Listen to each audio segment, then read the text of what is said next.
शासन प्रशासन सारे मिल के 67 लोगों को सीधा उसमें मतलब दो बार 103 एक में और 103 दो में, दोनों में उम्र कैद और मृत्यु दंड के प्रावधान। कितने गंभीर धाराएं लगी है और सरकार इतने हल्के में ले रहे हैं। छत्तीसगढ़ के लोगों की जान कितने हल्के में ले रहे हैं, ये सबसे दुर्भाग्य वाली बात है। गृह मंत्री अभी आए थे तो बोल रहे थे सब कुछ ठीक है, आंकड़े अच्छे हैं, पुलिस काम पहले से ज्यादा अच्छा कर रही है, ऐसा मैं पर्टिकुलर सवाल पूछा गृह मंत्री के विधानसभा होम डिस्ट्रिक्ट है और खुद की कॉन्स्टिट्यूंसी उसका आखिरी गांव बिहारी। क्या गृह मंत्री जी या मुख्यमंत्री जी विष्णु के शासन में 67 लोगों को मृत्यु दंड दिलाना चाहती है? सबसे बड़ा सवाल 167 लोग हैं, 20 यादव 8 आदिवासी। जी, गृह मंत्री के जी गृहग्राम जिले में लगातार बड़ी बड़ी घटनाएं घट रही हैं, क्या पूरी तरीके से गृह मंत्री फेल है? भाई कवर्धा जिला में सर्वाधिक घटनाएं घटी हैं, चाहे बलात्कार की घटना हो, चाहे हत्या की घटना हो, सारी घटनाएं सर्वाधिक।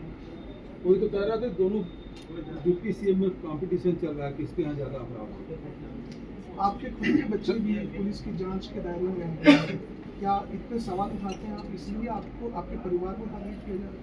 ये आज से नहीं है, रमन सिंह मुख्यमंत्री थे तब से मैं टारगेट, मेरे खिलाफ FIR किए, मेरे संपत्ति की जांच की, मेरे घर खेतों जमीन की जांच की, एक बार में कितने बार मंगवाया गया है, जेल भेजा, CBI जांच करवाए, उसके बाद सरकार में आ गए तो ED, IT, DRI, CBI सारे लोग लगे हुए हैं। सब लोग, कोई एजेंसी बची है कि जो भूपेश बघेल है उससे जुड़े हुए लोगों की जांच न करें? अब ये मेरा रास्ता रोक रहे हैं, भारतीय जनता युवा मोर्चा को मेरा रास्ता राष्ट्रीय राजमार्ग बिना कोई कारण के रोक रहे हैं। बच्चों को नोटिस दे रहे हैं, जैसे रात को 8 बजे नोटिस थमाया तो 11 बजे उपलते थे मेरा लड़का वहाँ पहुँच गया। पूरा सहयोग भूपेश जी हमेशा हर चुनाव में इसी जो शहर रिजल्ट आया है, इसी शहर में एक मर्डर हुआ, महिला सुसाइड किया उसने, कांग्रेसी नेताओं के जो नाम आए कथित तौर पर कहा जा रहा है कांग्रेसी नेता है, बहुत सारे कांग्रेसी नेता काउंटर होते रहते हैं। ये देखिए, अभी संतोष पटेल यहाँ का एक लड़का है जो भारतीय जनता पार्टी से जुड़ा हुआ है, उन्होंने अवैध शराब के मामले में मुद्दा को उठाया। ये 10वां विधान और वो शिकायत किया विधायक से, शिकायत किया थाने में जाके, वो घर नहीं पहुंचा था, जो शराब कोचिया उसके घर पहुंच गए और उसके साथ मारपीट हुई, तलवारबाजी की, उसकी माँ की कपड़े फाड़ दिए, 2 टुकड़े कर दिए। उसके बाद फिर गया वो, उसको कोई सुरक्षा नहीं, संरक्षण नहीं, और शराब कोचिया की हिम्मत इतनी बढ़ गई थी कि अच्छा तुम फिर गया थे, फिर पिटाई की। उसकी बीवी की कैंसर था, उसको पाइप लगा हुआ था, उसको मारो, पाइप टूटी, तो जाके तिलियारी कुरुद में रेलवे करके, और उसमें लिखा हुआ है दोस्तों, पुलिस जांच नहीं करेगी, 70% दे रही। हम लोग भाजपा वाले हत्या हुई, आत्महत्या किया, हम लोग धरना दिए कांग्रेसी को, न्याय तो मिले। यहाँ भी रखना 100 भाजपा के लिए, हम लोग गए भाजपा का है। प्रशांत साहू तो डिप्टी CM के साथ फोटो ही खींच पाए, जो रंगे गमछा पहन, वो फोटो ही मैं उसके साथ पोस्ट किया था। हरियाणा में जो रिजल्ट आया है जिसको आप अस्वीकार बोल रहे हैं, कांग्रेस बोल रहे हैं स्वीकार, तो EVM के खिलाफ क्या पूरे इंडिया गठबंधन जो है आने वाले समय में कुछ करने वाली है क्या? दूसरी चीज़ ये है कि जिस तरह से आप छत्तीसगढ़ में कानून व्यवस्था की स्थिति जो बता रहे हैं, उससे 9 महीने के कार्यकाल में क्या विष्णुदेव सरकार जो है पूरी तरह फेलवर हो गई है? 2 सवाल आपको हैं। पहली बात यह है कि हमारी पार्टी में अनेक बार इस विषय में EVM के बारे में चर्चा है, और पहली बार ऐसा हुआ कि कांग्रेस पार्टी ने EVM से सवाल उठाए। आज राहुल जी भी ट्वीट आप देखेंगे तो फिर उसमें वो बातें हैं ईवीएम पे अब सवाल, क्योंकि लगातार शिकायतें आ रही ना, जितने वोट पड़े नहीं है। अभी आप लोकसभा के चुनाव देखेंगे, केवल 7 लोकसभा सीट ऐसे हैं जितने वोट पड़े उतने वोट की गिनती हुई। ये निर्वाचन आयोग तो वेबसाइट है, और बचत में कम हुए हैं या ज़्यादा हुए हैं। आप वोट डालेंगे तो उतने ही वोट निकलना चाहिए ना, तो हाथ से गिनती नहीं गिन रहे हैं, मशीन है। कोई व्यापक विरोध हो रहा है भगत जी इस पर? पहली बार हुआ है, आज कल प्रेस कॉन्फ्रेंस पहली बार हुआ है, आज शिकायत करने जा रहे हैं। तो अब निश्चित रूप से क्योंकि बातें अब पब्लिक फोरम में उठ गया है, मैं समझता हूँ पार्टी इस मामले में जरूर इस विषय पे गंभीरता से विचार करके आगे निर्णय करेगी। इससे पहले भी चुनाव है अभी, हमेशा नगर निगम चुनाव 1 महीने बाद शुरू होने वाला है, क्या कैसा रहेगा इस बार का रूपरेखा? देखिए, एक तो प्रतिमन ये उसमें बड़ी हुई, बहुत सारे नगर निगम नगर पालिका है वो कोर्ट गए, अभी तक उसका निराकरण हुआ नहीं। दूसरी बात ये है कि जो पिछड़े वर्ग की जो गणना करनी थी वो कंप्लीट होती है, मीडिया के माध्यम से पता चलता है, क्योंकि कोई अधिकारी फोन को उठाता नहीं। आज किसी भी विभाग में फ़ोन लगा लो, आप लोगों को उठा लेते होंगे तो उठा लेते होंगे, लेकिन हम लोगों को तो फ़ोन उठता नहीं। किसी को फ़ोन लगाओ नहीं मिलता, फ़ोन मिलता है। तो ये स्थिति हमको जानकारी केवल मीडिया के माध्यम से मिला कि यहाँ अभी गणना हुई नहीं है। जब तक वो किसी गणना नहीं होगी तो आरक्षण क्लियर नहीं होगा, और वो क्लियर नहीं होगा तो आप चुनाव नहीं करा सकते। मध्य प्रदेश में जो पिछले समय हुआ था, सुप्रीम कोर्ट तक मामला गया, सुप्रीम कोर्ट की डायरेक्शन दी। तो इसमें क्या फैसला लेगी सरकार, इसके बारे में पता नहीं। एक तीसरी बात ये है कि विधानसभा सत्र तो है नहीं। विधानसभा सत्र जो हुआ पिछला पावर सत्र, उसमें डायरेक्ट चुनाव कराएंगे, इनडायरेक्ट चुनाव कराएंगे, इस प्रकार से केवल बाहर में चर्चा है कि डायरेक्ट चुनाव कराएंगे, लेकिन विधानसभा में पारित हुआ नहीं है। और अब होगा तो अध्यादेश के माध्यम से होगा, कैबिनेट में जितना कोई डिसीजन हुआ नहीं है। तो ये 3 चीज़ें हैं, और ये अक्टूबर अब आधा होने वाला है, लेकिन चुनाव की शुरुआत न नगरीय निकाय के न पंचायत चुनाव के किसी को सुनाई नहीं, क्या करने वाले हैं पता नहीं। पता हो ये 40 रुपये बॉटल पड़ गया दारू की, शराब मदिरा पर भी परेशान है। अमित जोगी मेंशन करने वाले हैं शराब के मामले पे। ये नक्सलियों पर अभी अब ये शायद सरकार ने एक सर्जरी किया है, उसमें 31 नक्सलियों को मार गिरा है कि नक्सलियों का खात्मा हो जाएगा, उस पर क्या कहेंगे? क्या नक्सलियों को मारा जा रहा है? 2026 तक देखिए, एक चीज है जी हंसते हो जैसे खाली करा कर जी नक्सलियों पे बता देंगे जी। बैठे भैया पूरा टाइम देंगे। नक्सली के मामले में ये है कि 5 साल हमारी सरकार रही, कोई फर्जी इनकाउंटर नहीं हुआ, न गिरफ्तारियां हुई, बल्कि जो जेलों में गलत ढंग से विरोध कर दिया गया था, सरकार के द्वारा सैकड़ों आदिवासी को जेल से छुड़वाया गया। और ये सरकार बनने के बाद अनेक फर्जी इनकाउंटर की शिकायतें मिली। अभी जो 31, अब तो बढ़ गया 34 आज पेपर में पढ़ा, 34 हो गया, तो 34 हो गया। यदि नक्सली मारे जाने में तो उसको स्वागत भी किया, हमारे जवानों को बधाई भी दी। नक्सली मारे जा रहे हैं तो सरेंडर कर दे या मारे जाए। यदि फ्रंट में लड़ाई हो रही है तो कोई हमारे जवान उसे इंतजार थोड़ी करेंगे, तो गोली चलाएंगे ही। तो उन्होंने 31 नहीं 34 नक्सली मारे गए हैं। जवानों को बधाई। पहले तो ये था एक भी खरोच नहीं आया था, उनको भी बधाई दिया था, इतने बड़े ऑपरेशन किसी खरोच तक नहीं आया। बाद में पता चला एक जवान घायल हुआ। तो जवानों को मैंने बधाई दी है, और इसका कारण भी है कि लगातार जो वहाँ कनेक्टिविटी बढ़ी, हम लोगों ने खूब बढ़ाया और कैंप खोले। पहले तो कैंप केवल बफर जोन में खुलते थे, मोर सेक्टर में पहली बार हमने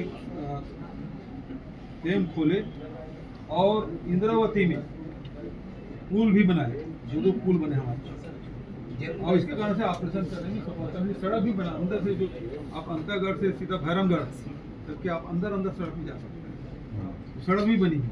ये अमित शाह जो दावा कर रहे हैं 2026 तक जो है कि नक्सलवाद खत्म हो जाएगा मार्च 2026 देखिए, तक, उनके दावे को कैसे देखते हैं? पहले तो दावों के बारे में कुछ कहते नहीं, क्योंकि मुमकिन आप हमारे जब मंत्री थे तो उन्होंने 6 महीने में नक्सलवाद खत्म करने की बात विधानसभा में की थी, है ना। अब 6 महीने के कितने 6 महीने बीत गए, तो खात्मा हो ये बात हम चाहते हैं। नक्सलवाद समाप्त होना चाहिए, इसके पक्षधर हैं और इस दिशा में हम लोग काम भी किए। 600 गाँव हमने खाली कराया हमारे साथ, 600 खात्मा होना चाहिए। वैसे पूरे देश भर से सिमट रहा है सर। बिहार में झारखंड थोड़ा बहुत दिक्कत, हैदराबाद पुलिस वगैरह थोड़ा मतलब सर जैसे ये नक्सल के मामले में सरकार ठीक कर रही है। ये ठीक इसलिए नहीं कर रही है कि फर्जी इनकाउंटर करके आदिवासी को मारे, ये शिकायतें आ रही है। क्योंकि गांव वाले आ कहते भाई ये हमारे परिवार के सदस्य, ये नक्सली नहीं है। जब इस प्रकार से दावे किए जाते हैं तो ये गड़बड़ होता है। सर जैसे एज ए राजनीतिक दल के रूप से आप बताएं, वो जो पूछ रहे हैं कि आप उस चीज को सही, ये जो हुआ सही मानते हैं या गलत? कितने बार पूछूंगा, कितने बार जवाब दूंगा? नहीं, आप कह रहे हैं लोग शिकायत कर रहे हैं, तो लोग शिकायत कर रहे हैं, बात माननी सुननी पड़ेगी ना। यदि देखिए ग्रामीण जन ना मारे जाए, आदिवासी न मारे जाए, ऑपरेशन कर रहे हैं तो आदिवासी न मारे जाए। और हमारे शासनकाल में एक भी फर्जी इनकाउंटर नहीं हुआ। इसके शासनकाल में बढ़ते सुनी तो घटना याद है, जवान लड़की नए कपड़े पहनी है, दफना दिए थे, है ना, दफना की बात नहीं, उसके शरीर में 16 गोलियां थी, लेकिन कपड़े में एक भी छेद नहीं था। इस बात को जानते हैं? हाँ, सुकमा जिले की बात है, मरतम भीड़ में। नाम भी बताओ। तो सर ये फर्जी इनकाउंटर और फर्जी इनकाउंटर नहीं होना चाहिए। हाँ, तो ये जो मैं ये बोल रहा था सर, फर्जी इनकाउंटर जैसे सूचना मिल रही है, फर्जी इनकाउंटर हो रहे हैं और दहशत का माहौल जैसे छत्तीसगढ़ में है, इस सरकार आने के बाद कानून व्यवस्था चरमराई हुई है, तो अब आगे आप लोगों ने न्याय यात्रा निकाला है और आगे अब और क्या आप लोगों ने रणनीति बनाया और क्या आगे करने वाले हैं उसके? महीने में आप देखेंगे कि हम लोग विधानसभा में 2 स्थगन लाए, विधानसभा घेराव हो गया, छत्तीसगढ़ बंद हो गया, हर ब्लॉक और जिले में धरने प्रदर्शन हो गए, पद यात्रा कर ली। विपक्ष से और क्या चाहते हैं? सरकार मतलब अभी मैं आपसे लोहारी के मामले में आपके माध्यम से मैंने सवाल किया, मुख्यमंत्री को पत्र भी लिखा कि परिवार के लोग चाहते हैं कचरों का दोबारा पोस्टमार्टम हो, उसका जवाब तक नहीं आ रहा है। पत्रकारों जो बात कर रहे हैं, बच्चे छोटी छोटी बात में बड़े कमेंट करते हैं भाजपा के। 3 पत्रकार वार्ता ले लिए लोहारी डी के मामले में, एक का जवाब नहीं दे रहे हैं। क्यों नहीं दे रहे? जनतंत्र तो यही है ना भाई, तो जवाब ही नहीं आ रहा है। बघेल जी 10 महीने हो गए बोल रहे हैं सरकार को, विधानसभा चुनाव की समीक्षा कर रहे थे आप लोग, हार गए। क्या कुछ समीक्षा में निकल कर सामने आया? सरगुजा पूरा साफ हो गया, बस्तर पूरा साफ हो गया, समीक्षा की हमारे नेता लोग कर लिए, तो बता दें उसके हिसाब से चल नहीं। तो फिर अभी फिर से चुनाव होना है, नगरीय निकाय चुनाव, तो क्या समीक्षा में क्या? देखिए हर चुनाव से चाहे जीते हारे, हर चुनाव एक नया सीख देगा और उसके हम लोग सुधार कर सकते हैं। नगरीय निकाय चुनाव में ईवीएम का बहिष्कार करेंगे आप लोग? तो बहिष्कार ईवीएम का देखिए, हम तो मांग ये करेंगे कि बैलेट पेपर हो, बैलेट पेपर में गिनती थोड़ी थी, तत्काल हो गया था। कितना देर लगा? क्यों यादव जी? 2 घंटे 3 घंटे में हो गया था। नहीं, आप ईवीएम में क्वेश्चन उठा रहे हैं, ऐसा बोलेंगे तो दिल्ली और पंजाब में भी आ जानी चाहिए फिर आप पार्टी को। देखिए एक चीज है, आ जाना चाहिए तो आज ही के दिल्ली में तो आप पार्टी है, नहीं आना चाहिए। वहाँ तो बीजेपी आ जाना चाहिए अगर जैसा बोल रहे हैं। ऐसा है, एक चीज है कि हर बार वही काम नहीं किया जाता। आप जम्मू कश्मीर भी कर लेते और यहाँ भी कर लेते तो लोग आगे सवाल क्यों नहीं पूछते? ये बनी रहे शंका, इस प्रकार से जवाब देते हैं। जैसे हम लोग 1 लीटर दूध मान लो है, 100 ग्राम पानी मिला के तब भी वो दूध ही कहलाएगा। लेकिन उसमें दूध हो ही ना उस बर्तन में और केवल पानी डालेंगे तो उसको आप दूध नहीं खा सकते। तो ये उसी प्रकार की बात है।